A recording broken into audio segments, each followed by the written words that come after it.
Hello students, this is the second part of the chapter Two Stories About Flying. The name of this part is The Black Aeroplane, written by Frederick Forsyth.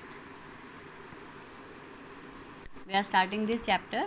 This chapter tells about the faith in God or in ourselves also.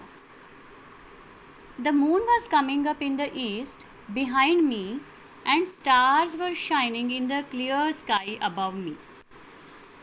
The narrator is talking about himself कि चांद जो था पीछे से निकल रहा था और स्टार्स भी आसमान में पूरे क्लियर शाइन कर रहे थे. There wasn't a cloud in the sky. I was happy to be alone up above the sleeping country side. Now he is saying कि मैं बड़ा खुश था, मैं अकेला था ऊपर आसमान में और सारा जो कंट्री साइड होता है, रूरल एरिया, गांव का एरिया, तो सारा का सारा वो सभी लोग सोए पड़े थे और मैं आसमान में ऊपर अकेला था. I was flying my old Dakota aeroplane over France. मैं फ्रांस के ऊपर से अपना जो एरोप्लेन है मैं उसको लेकर जा रहा था बैक टू इंग्लैंड. पेरिस से ये इंग्लैंड की तरफ चला था. I was dreaming of my holiday and looking forward to being with my family. So उसका प्लान क्या था कि वो अपनी फैमिली के साथ हॉलीडे मनाए और अपनी फैमिली के साथ रहे. I looked at my watch 1:30 in the morning. 1:30 हुए पड़े थे मॉर्निंग में. I should call Paris control soon I thought. और वो कहता है कि मैं अब पेरिस कंट्रोल को फ़ोन करता हूँ कि मैं ऊपर आ चुका हूँ. As I look down past the nose of the aeroplane. और मैंने जब एरोप्लेन की नोज़ बिल्कुल सामने फ्रंट में देखा, I saw the lights of a big city in front of me. और मैंने देखा मेरे बिल्कुल सामने लाइट्स दिखती हुई. I switched on the radio. मैंने रेडियो ऑन किया और पेरिस कंट्रोल डकोटा को मैंने बोला DS088 can you hear me, I am on my way to England over. मैं इंग्लैंड की तरफ चल पड़ा हूँ. The voice from the radio answered me immediately. और उसमें से भी आंसर आया, yes I can hear you, you ought to turn 12 degrees west now DS088 over. कि तुम अब इतना डिग्री पर मुड़ जाओ. I check the map and compass, switched over to my second and last fuel tank. अब मैंने मैप को चेक किया, कंपस चेक की और मैंने जो बिल्कुल लास्ट सेकेंड और लास्ट फ्यूल टैंक था ये, जिसको मैं लेकर मतलब इसको देखा मैंने. And turn the Dakota 12 degrees west towards England. I will be in time for breakfast. तो वो नरेटर अपने आप में कहता है कि मैं शायद ब्रेकफास्ट तक टाइम पर अपने घर पहुंच जाऊंगा. A good big English breakfast. मतलब सोच रहा है अपने माइंड में वो, everything was going well, it was as easy flight. तो अपने आप को कहता है बहुत ईजी फ्लाइट है ये, कोई दिक्कत नहीं आ रही इसमें. Paris was about 150 kilometres behind me. अब पेरिस जो था 150 किलोमीटर्स पीछे रह गया था और मैंने देखा आसमान में क्लाउड्स आ गए थे. स्टॉर्म क्लाउड्स, तूफानी क्लाउड्स, बादल.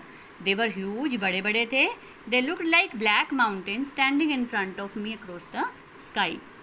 और ऐसा लग रहा था ब्लैक माउंटेन्स, पहाड़ के पहाड़ जैसे मेरे सामने वो जो क्लाउड्स थे पहाड़ के पहाड़ की तरह वो मेरे सामने आकर खड़े हो गए हैं. I knew I could not fly up and over them and I do not have enough fuel to fly around them to the north और south.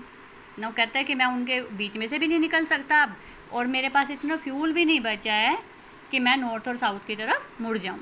I ought to go back to Paris. I thought जाना तो मुझे Paris चाहिए वापस अब, लेकिन मुझे घर जाने की भी इच्छा थी. I wanted that breakfast. I will take the risk I thought and flew that old Dakota straight into the storm. और मैंने वो जो डकोटा था वो तूफान की तरफ ही मैंने उड़ा लिया. Inside the clouds everything was suddenly black. Clouds में, बादलों में जब मैं अंदर आया अपना प्लेन लेकर तो सभी सारा बस एक ब्लैक दिखाई दे रहा था मुझे. It was impossible to see anything outside the aeroplane. और उस एरोप्लेन के बाहर कुछ भी दिखाई नहीं दे रहा था.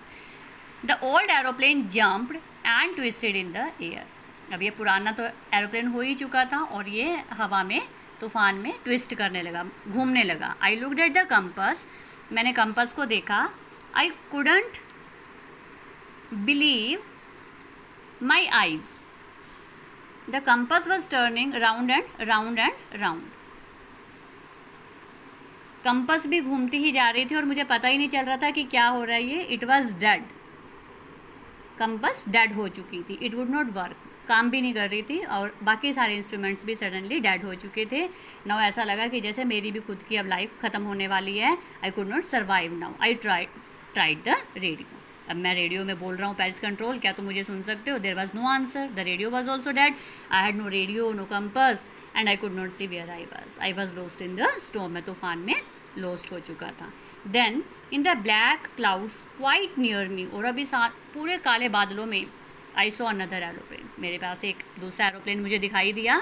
It had no lights on its wings, इसके विंग्स पर, पंखों पर कोई लाइट नहीं थी, बट मुझे ये फिर भी दिखाई दे रहा था, ये मेरे पास उड़ता हुआ. I could see it flying next to me through the storm.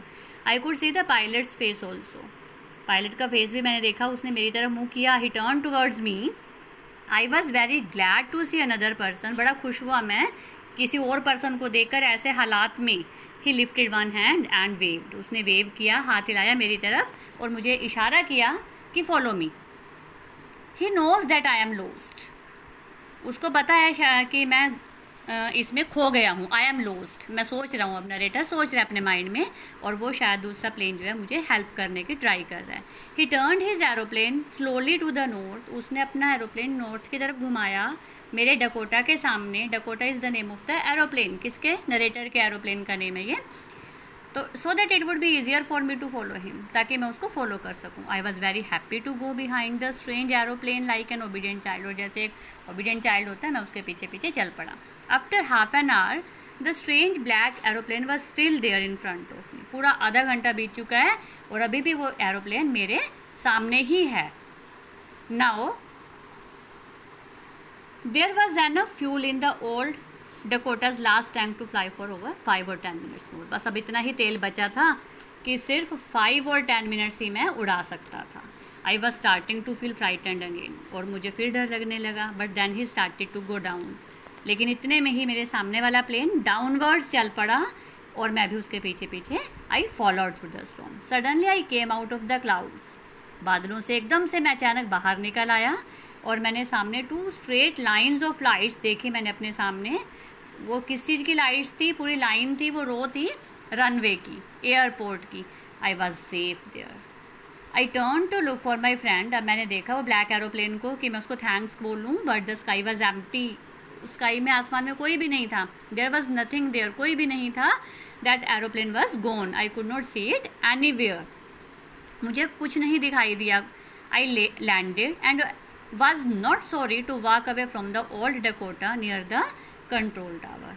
और मैंने लैंड किया और मुझे उस अपने डकोटा से दूर जाने का भी कोई दुख नहीं था. मैं सीधा कंट्रोल टावर की तरफ चला.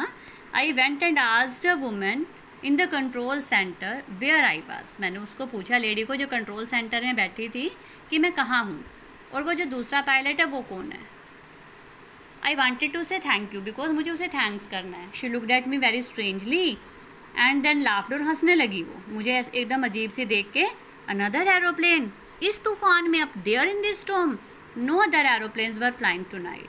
आज तो कोई और एरोप्लेन उड़ ही नहीं रहा.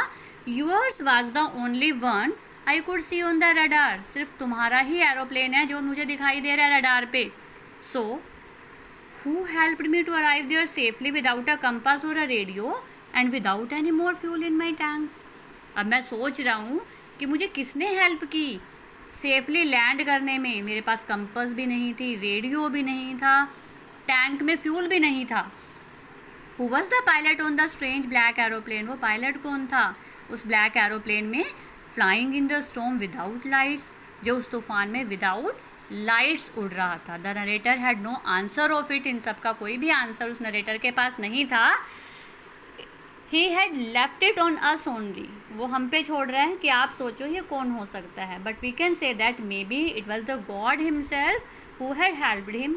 हो सकता है गॉड ने उसकी हेल्प की है, और ये भी हो सकता है उसकी इनर कॉन्शियस, उसका इंटरनल जो फेद था, दैट हैड हेल्प मी. तो उसको इमेजिन हुआ मे बी कि हो सकता है कि मेरे सामने एरोप्लेन है and he just help himself to survive from that aeroplane. But it seems that may be God had come और may be God had sent someone to help this person. So this is the story and I hope you also like this story. Thank you.